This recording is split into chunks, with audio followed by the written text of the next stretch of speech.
And we're live. Welcome to another edition of In the Dugout. Today, I'm going to be your host. I'm Larry, the Liberty Guy. Stan is away on business.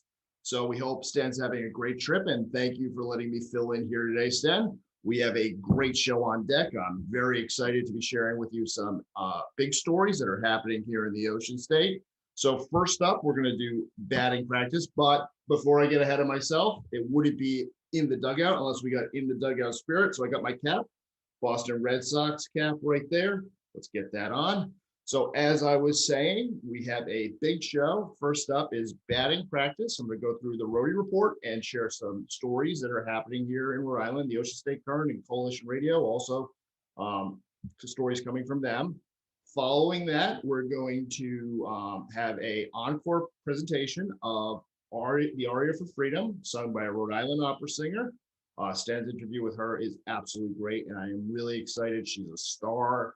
It is well worth watching. And then after that, we're going to be doing the In the Dugout premiere of the full version of the Aria for Freedom. So I'm excited so stay tuned for that. So let's get right to it. Let's get into batting practice, and I'm going to do some quick hits with you guys of some news stories. So let me share my screen. And we're going to go to the Roadie Report. So, headlines the Rhode Island mainstream media hopes you never noticed. Well, today we notice. So first up, there's a story here that I'm going to share with you from the Rhode Island Center for Freedom and Prosperity, our organization. Thanks, Roadie Report, for covering us. Statement on Connecticut's rejection of the TCI gas tax. CT's refusal of the TCI gas tax should kill the bills in Rhode Island. So, as Stan mentioned in the show the other day, Connecticut on Friday said no to the TCI gas tax, which killed it there in their state.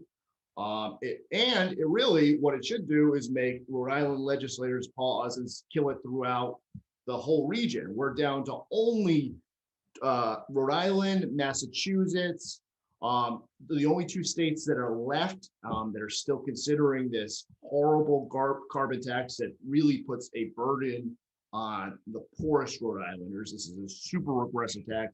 I know I don't want to pay more at the pump, and I can only imagine how it can affect some family budgets.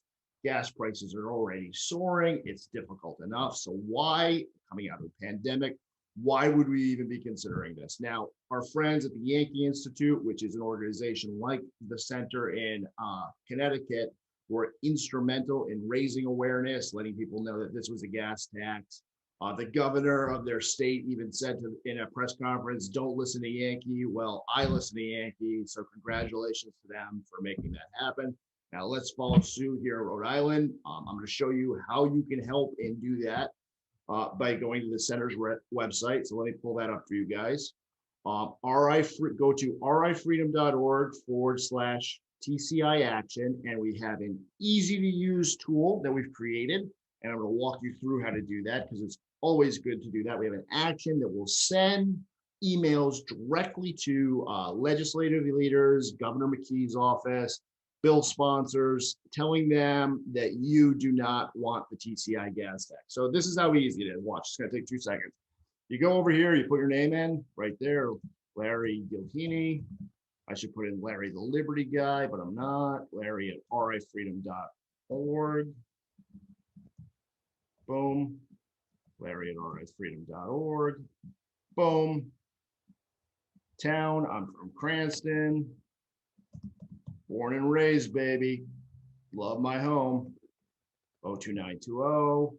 Then you can so we send the email either with your full name or just your first name in the town. I'm going to do first name in town this time because why not? They've heard from me before, but it's okay to do it again. Why not? I can contact them as many times as I want. We have some optional fields here that you can put in. I'm not going to put them on because we're broadcasting live, but it's always good. We keep your information safe and private. This is only for us. It doesn't go on the emails. It helps us get in touch with you later. So then you go here and hit the submit button. Boom, just like that. I contacted the most important people on this issue saying, hey, I don't want this TCI gas tax to happen.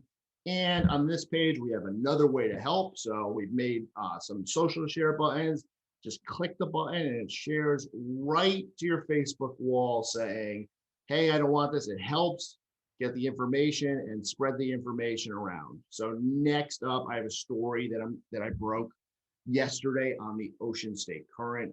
It's a difficult story. I know this is a family show, so I am not going to go in too in depth to the details, even though they are extremely interesting. So it's the headline for the story is called "Drag Queen Story Hour Targets West Warwick Children." So I'll tell you about what's going on. Now, before I really get into the story, I'm a Catholic. I'm a Christian. I believe in Christian values, and this is Pride Month, and Jesus commands us to love our neighbors. So this isn't about disrespecting anyone. It's not about hurting anyone. I mean, just talking about this, you're going to be labeled homophobic and a hater. But the truth is that it's moral to respect your neighbors, but it's also completely immoral to expose children to sexual matters. So there's a story. This is becoming a really hot issue in West Warwick. So the library, the public library in town, is holding an event called Drag Story Time, targeting children ages 0 to 6. In my story, I've investigated the 2 drag queen performers known as Ninny Nothing and Randy Extra Extra. I'm a serious guy. I can't believe I'm saying those names, but that's okay. So I've investigated them. I've found out their real names. I've looked through their social media, and there is extremely explicit sexual content on one of the drag queens' social media Instagrams.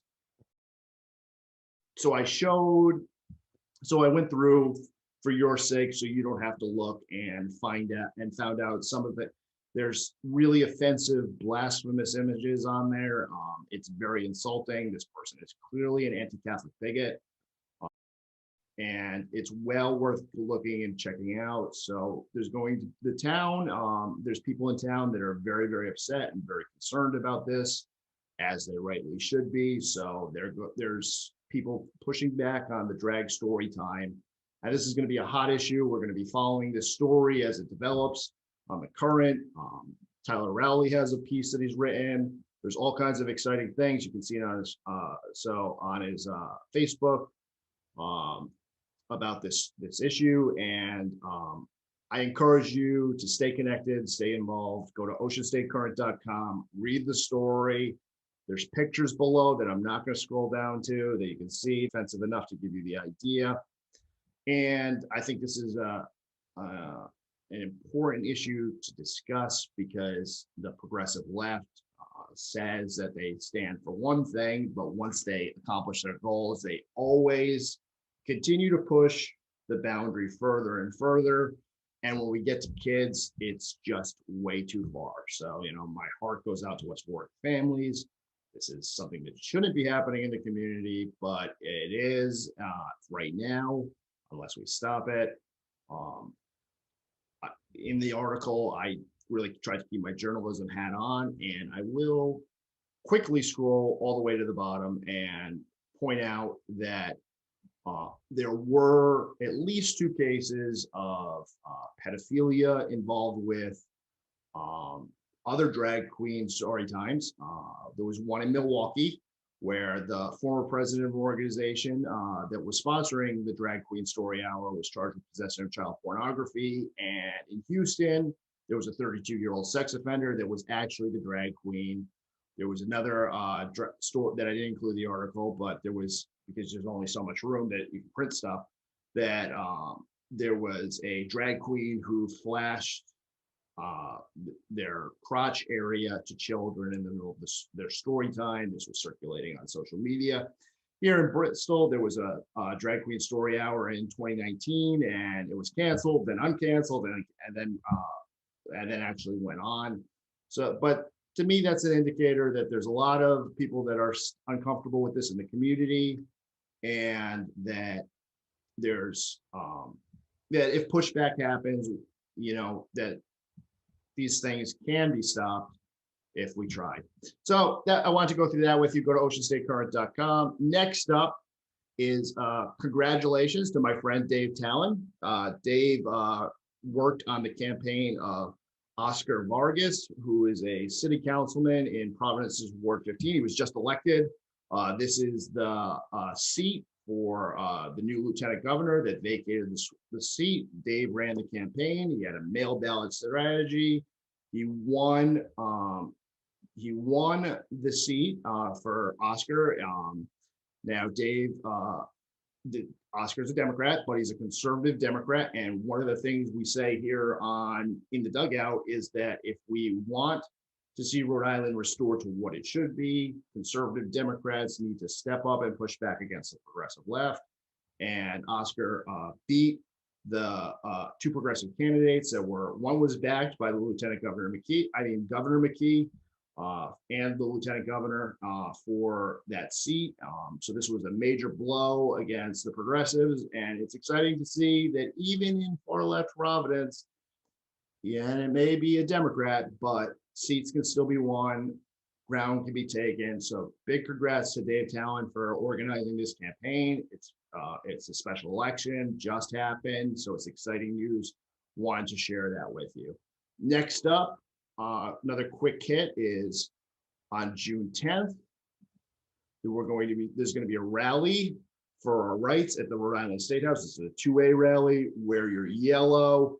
There's going to be lots of people there. It's going to be a big rally, and it's really important because there's many anti-2A, anti-personal self-defense, anti-rights bills making their way through the General Assembly.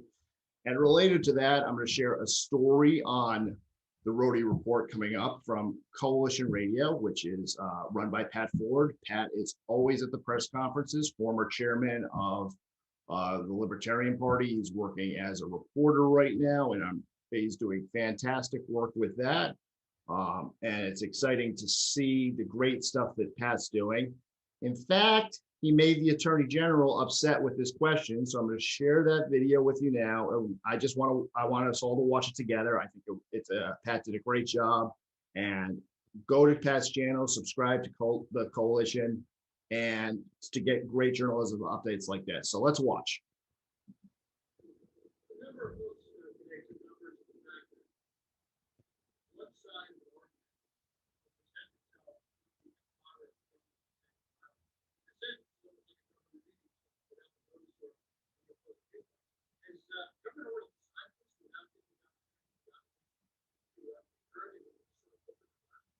Yeah, I'm not, Frank, I don't understand the argument.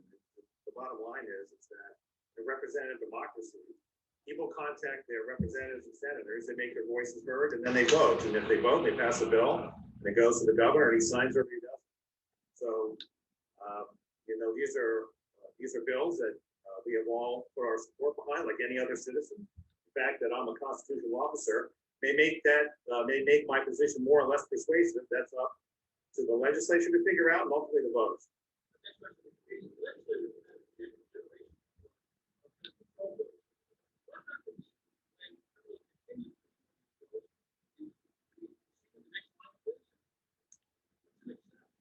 Yeah, look, I think it's a false narrative to say that why not just enforce the laws we have? We need to enforce the laws we have. Every single case that I cited, and I could have cited a lot more, is being prosecuted by my office. That guy who put 22 rounds through the back window of a vehicle with two people right in front of him, rounds that are so powerful, they went through the back windshield and out the front windshield. Handgun wouldn't do that. A regular round wouldn't do that. That person was prosecuted and serving 10 years. So we're enforcing the laws that we have. These are laws that will improve the situation. Look, it's not illegal to put 89 guns in the hands of somebody who shouldn't have them. It's going to take an awful lot to convince me why the law shouldn't change.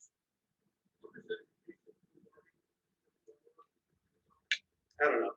The vast majority of cases are disposed of by plea. That's true here, in the federal system, and everywhere across the country. Does anyone else have a question, or can we just talk offline? Hey. So, we've spoken with you briefly before. Yeah. What's your takeaway?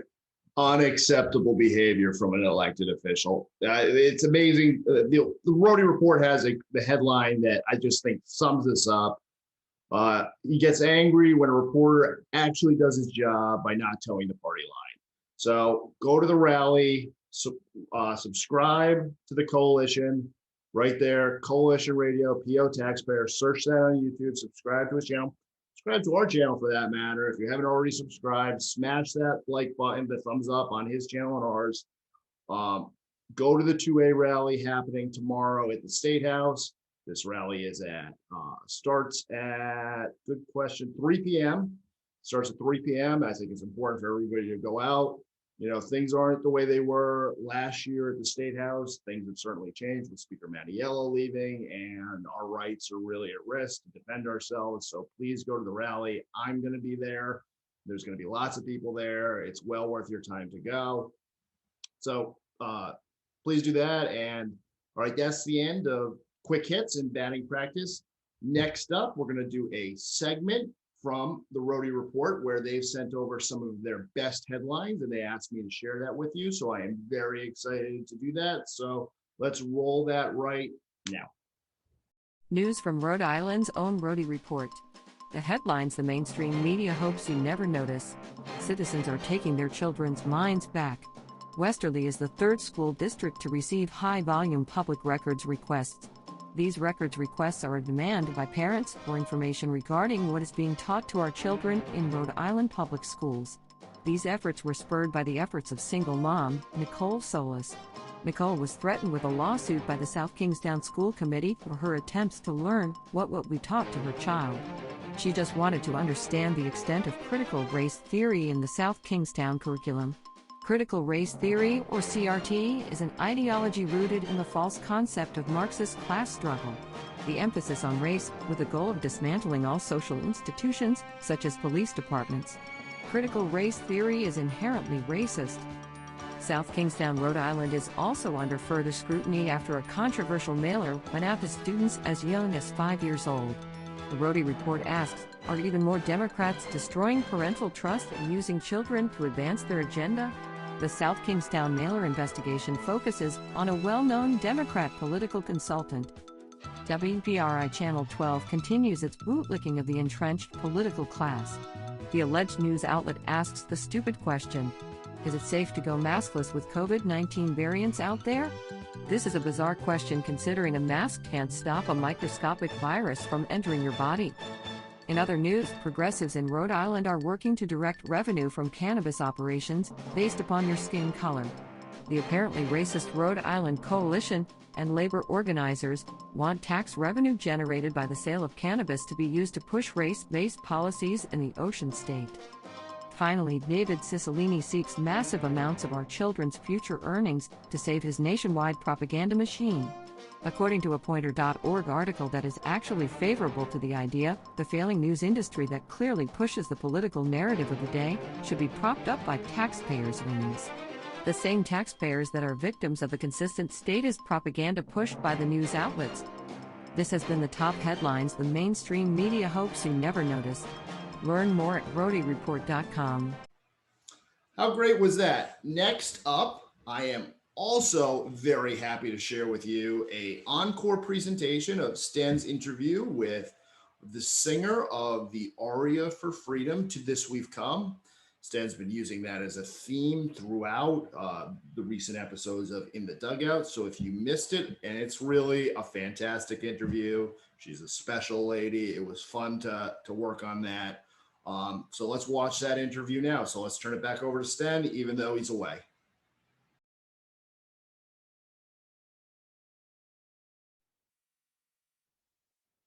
So it is now time to play for you, before we introduce our guest, and you'll meet her very shortly,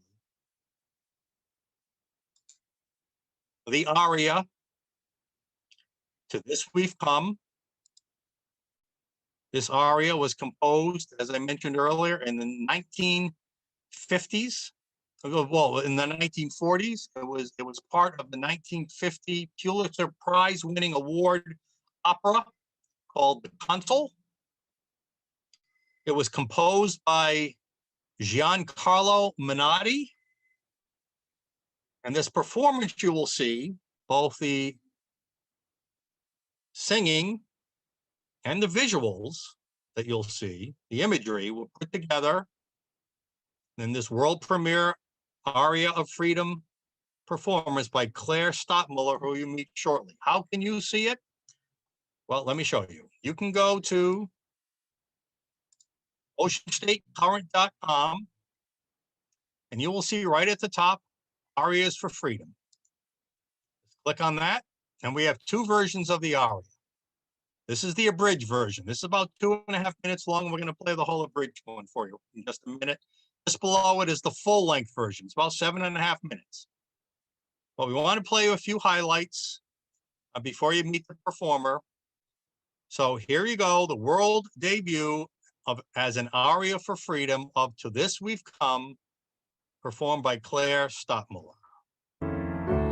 To this we've come, that man be born a stranger upon God's earth, that he be chosen without a chance for choice, that he be haunted without a hope of refuge. To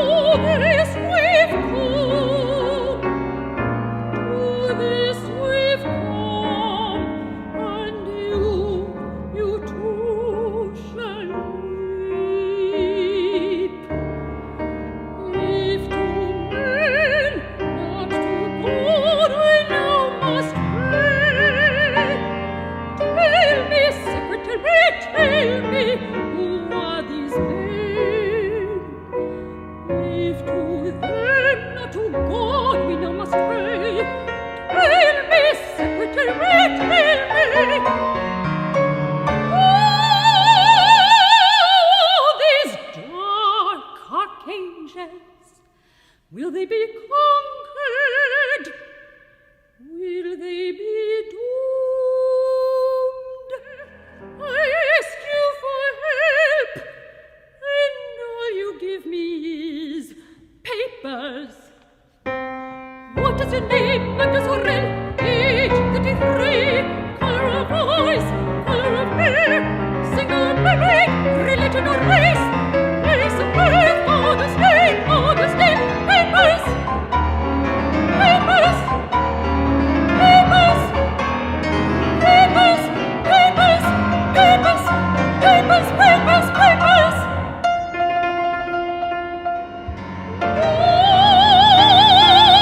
Oh, they will come, I know. In hearts of flame will burn your paper chains.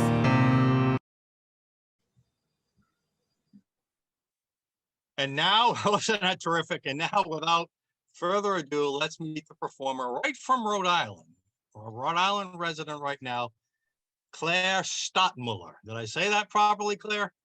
Perfectly. Perfect. All right. And Claire, thank you so much for your work on this. Where are you, by the way? You're a Rhode Island resident and you live, if you want to say, or In Cranston, yeah. Oh, Cranston, like me. Okay, great. The very western part of Cranston. All right. So, wow. So you are, let's just first a little bit about you. You are an opera singer by profession. I am. Tell us a little bit about your career. Well, I have sung at Carnegie Hall 8 times, and that was a wonderful place to sing. And I sang Tosca in Central Park with a real legendary conductor who was a real pitcher, by the way. And when he was young, he was in Ohio, and he apparently had the fastest arm in Cleveland for his high school age. And became a very legendary conductor, Vincent La Selva. And I sang Tosca in Central Park under him, which was a wonderful experience.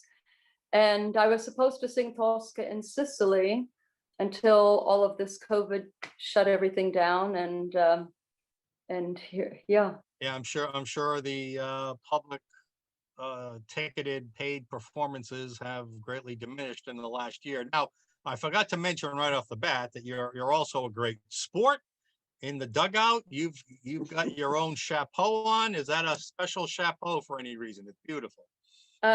It's just one of my many, and I Okay. have stories behind some of them for another time. Well, as I told our fans, and soon, well, as I told our supporters, soon to be your fans, that we will have you back on and we'll talk about those. All right. So you describe yourself as a soprano opera singer, but you also call yourself farm girl by day, diva by night. What is that? That's right. Well, I grew up on a horse farm in New Jersey, and my father was a farrier, a steeplechase jockey, and that's why I have Kentucky Derby hats in my arsenal wardrobe, because I grew up with racehorses. So either I was in a saddle or with a pitchfork in my hand. And then when I moved up to Rhode Island, my daughter required a horse, and she was Required a horse? it was in her blood. It was generational. And so I remember I had opera rehearsals at night for an opera company that was here in Rhode Island, Beavertail Opera. And by day, I was pounding in fence posts because her horse was a former racehorse, was coming to live with us. And you're all of 6'2", 190 pounds, right? Minus cut that in about half, right?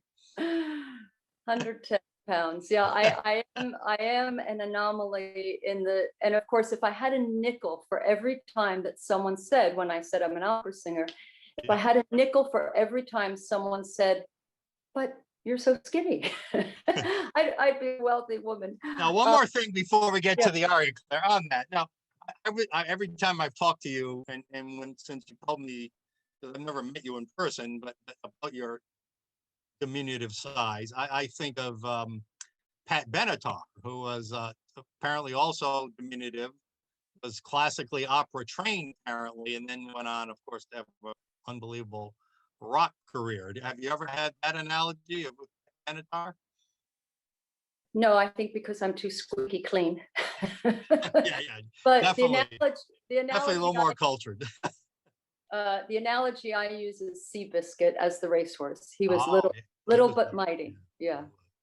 All right. So, just before we get into some of the lyrics and background of the song, just tell us how you became aware of this aria. To this we've come from, as we mentioned earlier, from the 1950 opera The Consul, and why you decided to perform it and put that stunning imagery to it. What was your motivation?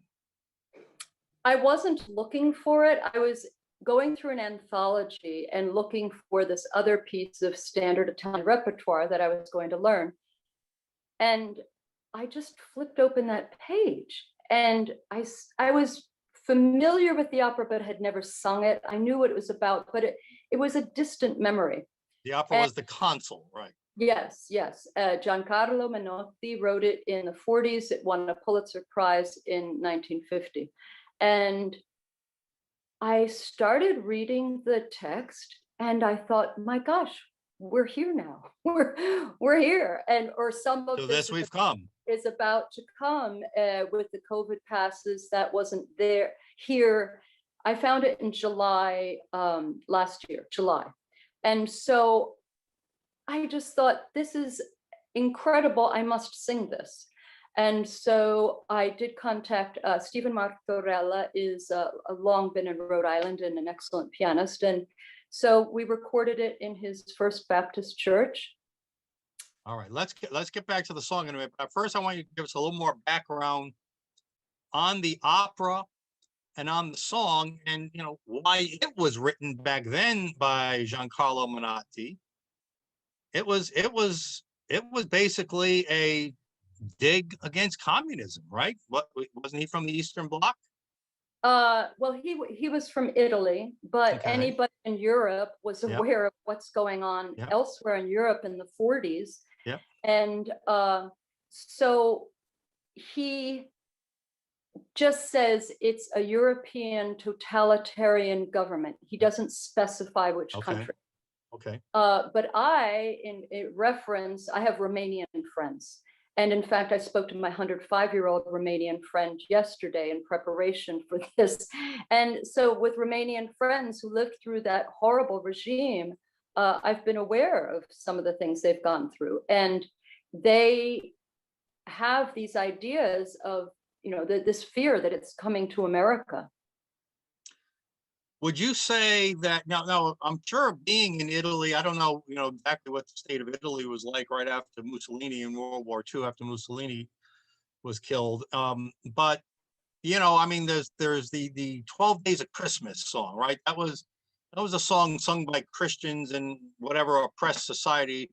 And there was symbolic of the 12 disciples in Christmas and all that kind of stuff. They had to write songs sort of in code in order to get the message out because it was so dangerous around, just like it's dangerous around here now, right? I mean, maybe not your life, but certainly canceled. Do you think any of that fed into the way Menotti wrote the lyrics to this? Oh, I think he was more overt about it than 12 Days of Christmas or than Shostakovich. It's very blatantly overt that this totalitarian government he was writing about, while he didn't, well, I see your point. He didn't name what government it was. Right, yeah. I see your point.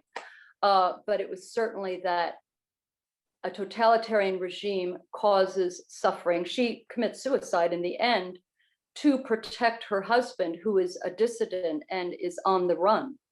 And her child dies, her mother-in-law dies. And so while, yes, he was covert in not naming which country it was, but he was overt in slamming communism. So in picking this song and putting the imagery you put to it, I don't want to put words in your mouth, but I'm assuming that as you kind of hinted earlier, that the words written then in opposition to totalitarian government you see happening now in this country. Very frighteningly so. This is not something off in the future. We've right now got bills that in Rhode Island, all right, maybe this will protect us from the COVID pass in order to go to the grocery store. But not everybody's on board with it, which is why I've testified, as have you and others in these hearings. And I, as an opera singer, I was shut down. I call it the breath of death. My exhalations, formerly considered melodious, are considered the breath of death. I couldn't perform. My concerts were canceled. And even now, I just became aware of the latest of the opening up of who can go where. And I noticed that for singers, other people can go places as long as they're masked or such. And it specifically said a venue with singers, you can only go if you're vaccinated. So I, as a singer, I can't go. I can't make music. And to not make music for all of this time, it's like having an amputation. Yes. Now, you yourself are a fascinating story. You've told me that, maybe 15 months ago, maybe even less than that, a year ago, you were a member of the what you would call the environmental left. And what happened? You told me there was a sort of a moment that something happened and said, wait a minute, we're being used here. We're being utilized, manipulated, those of us on the left, by those who seek more power. And I've got to rethink some things. What happened? Well, the moment was when I read that on May 1st, 2020, HR 6666 was written. Yeah, there are no mistakes in this. And No coincidences, huh? was written by Bobby Rush, a Democrat from, is it Illinois? I think it's Illinois, it could be Michigan.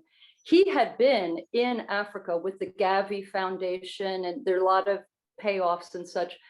And I noticed that it was all Democrats sponsoring this bill.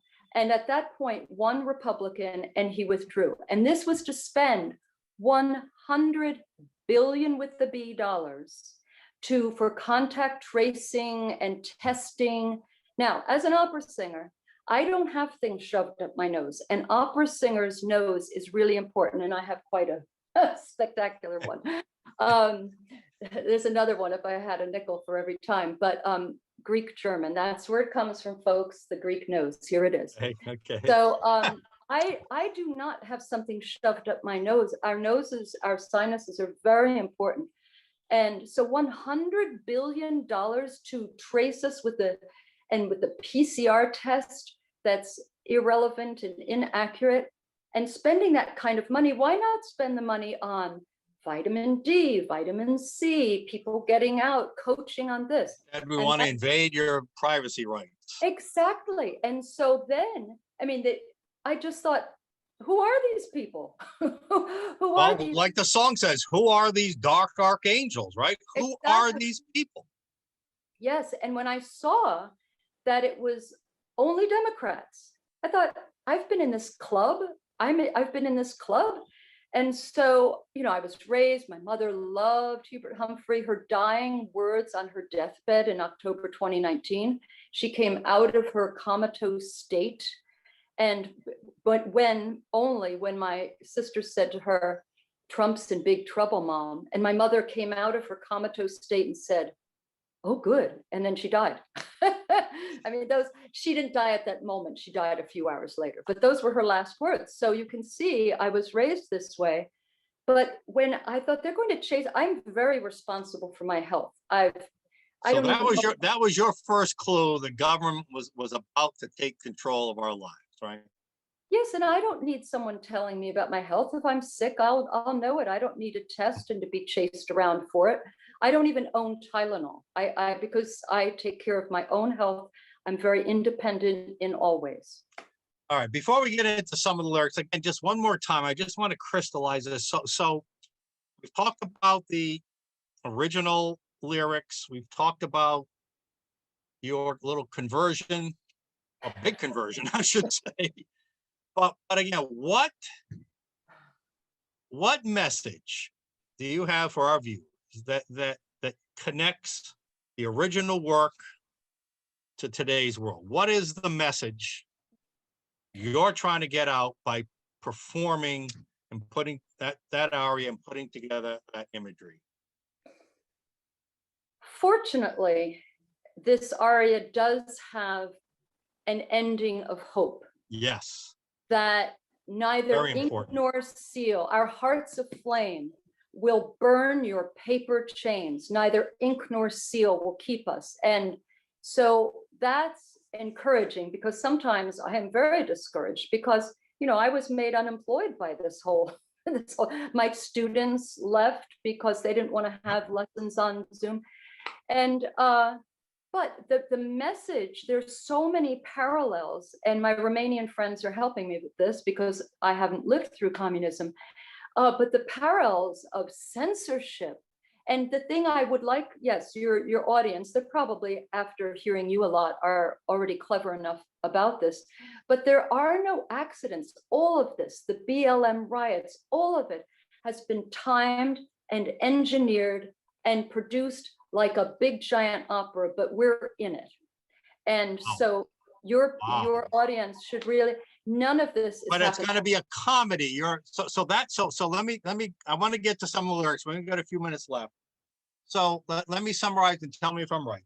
So while the parallels between these words written in the 1940s of a totalitarian government, what you're seeing today, are strong, and that's reason enough to have this aria and to have this discussion, and for you to do that for great performance. But you also want to offer hope, just like Europe, Eastern Europe was delivered from totalitarian governments. You believe there's hope for our country, as depressed and as discouraged as many of us are about what we see going on. So ultimately, I do. this is a message of hope. I do, and that's why I was the sponsor of the local chapter of the worldwide demonstration that was all over the world, because we have to just stand up and show that we're not going to succumb to this. Wow. And the only difference would be in the song where the hope says, we'll burn your paper chains. Here we're going to burn your paper and digital chains. Exactly. That would be about the only thing that needs to be modernized. All right, let's look at two of the lines. We'll spend a minute or two on each that you and I talked out. Early in the song, early in the aria, quote, that he be chosen without a chance for choice. What a great line. That he be chosen without a chance for choice. What did that line mean then, and what do you think it means now? Well, now it's that we were chosen who's non-essential, opera singers, who's essential. Home Depot, abortion clinics, liquor stores, those are essential. Non-essential, churches are non-essential.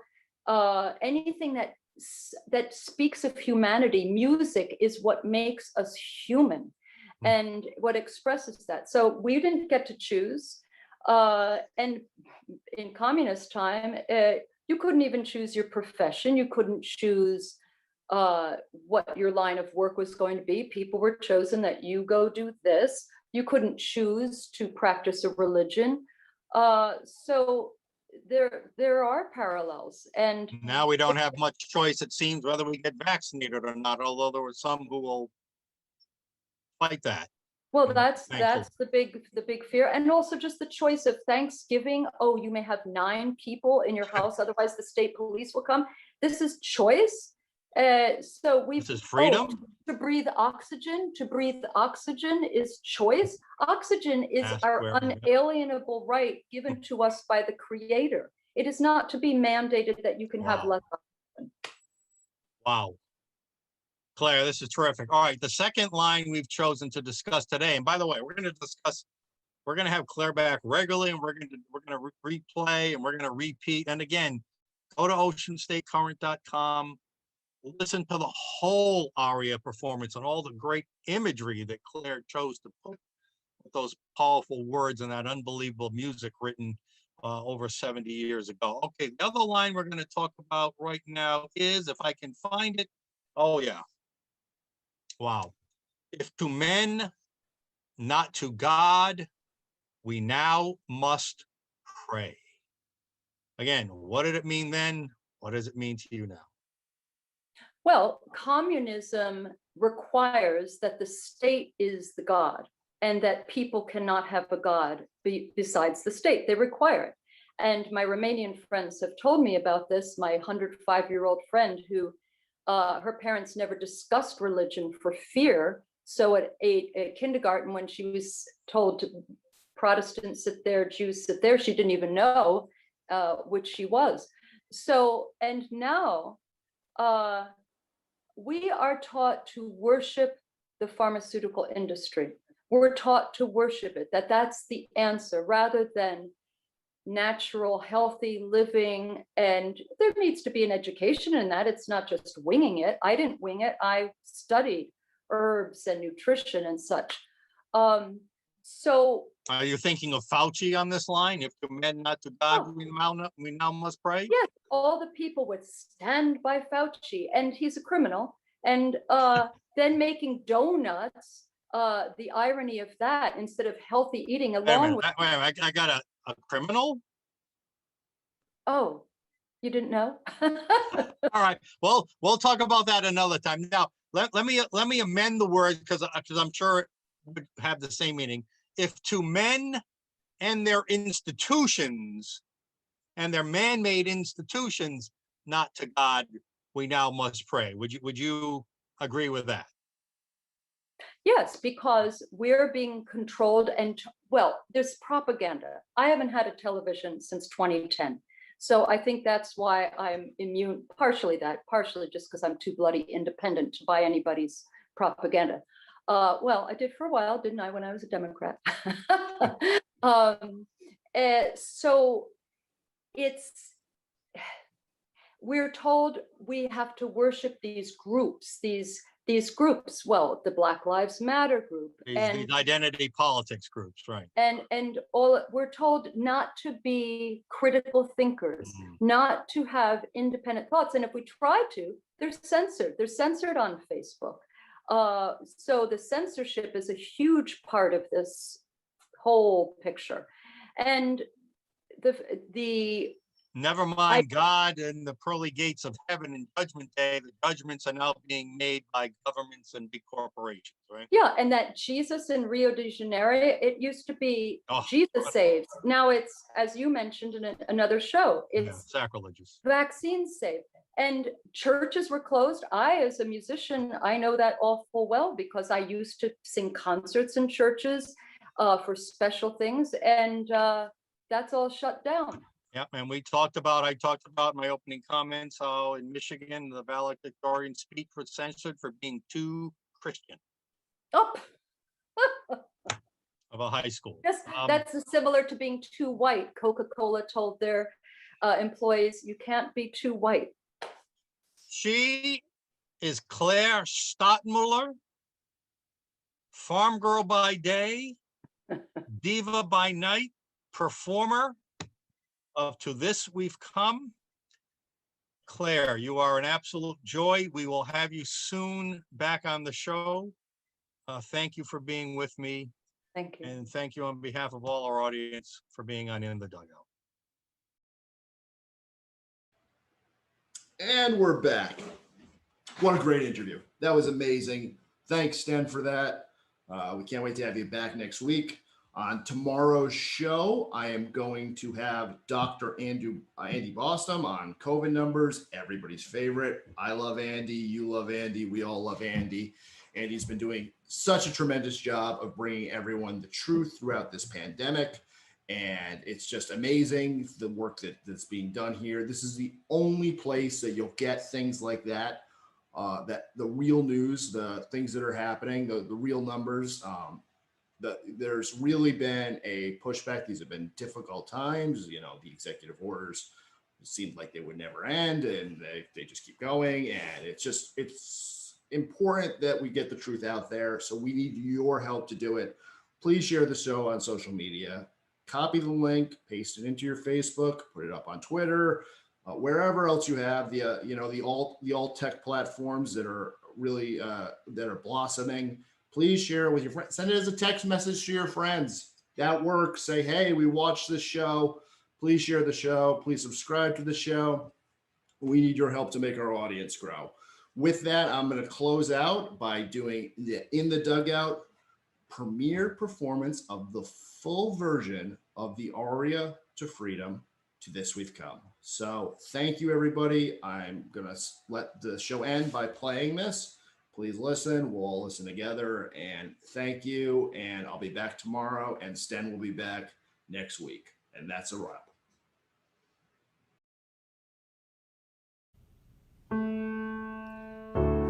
To this we've come, that man withhold the world from men. No ship, no shore, for him who drowns at sea. No home nor grave, for him who dies.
does he breathe? Have you ever spoken to him? Papers, papers, papers, but don't you understand? What shall I tell you to make you understand? My child is dead. John's mother is dying. My own life is in danger. I ask you for help, and all you give me is papers. What is your name, Mademoiselle? Age 33, color of eyes, color of hair, single or married, religion or race, place of birth, father's name, papers, papers, papers, papers, papers, papers, papers, papers, papers. Look at my eyes, they are afraid to sleep. Look at my hands, at these old woman's hands. Why don't you say something? Aren't you secretaries human beings like us? What is your name, Mademoiselle? Age 33. What will your papers do? They cannot stop the clock. They are too thin an arm against a bullet. What is your name, Mademoiselle? Age 33. What does that matter? All that matters is that the time is late. That I'm afraid and I need your help. What is your name? What is your name? What is your name? This is my answer. My name is woman. Age still young. Color of hair gray. Color of eyes the color of tears. Occupation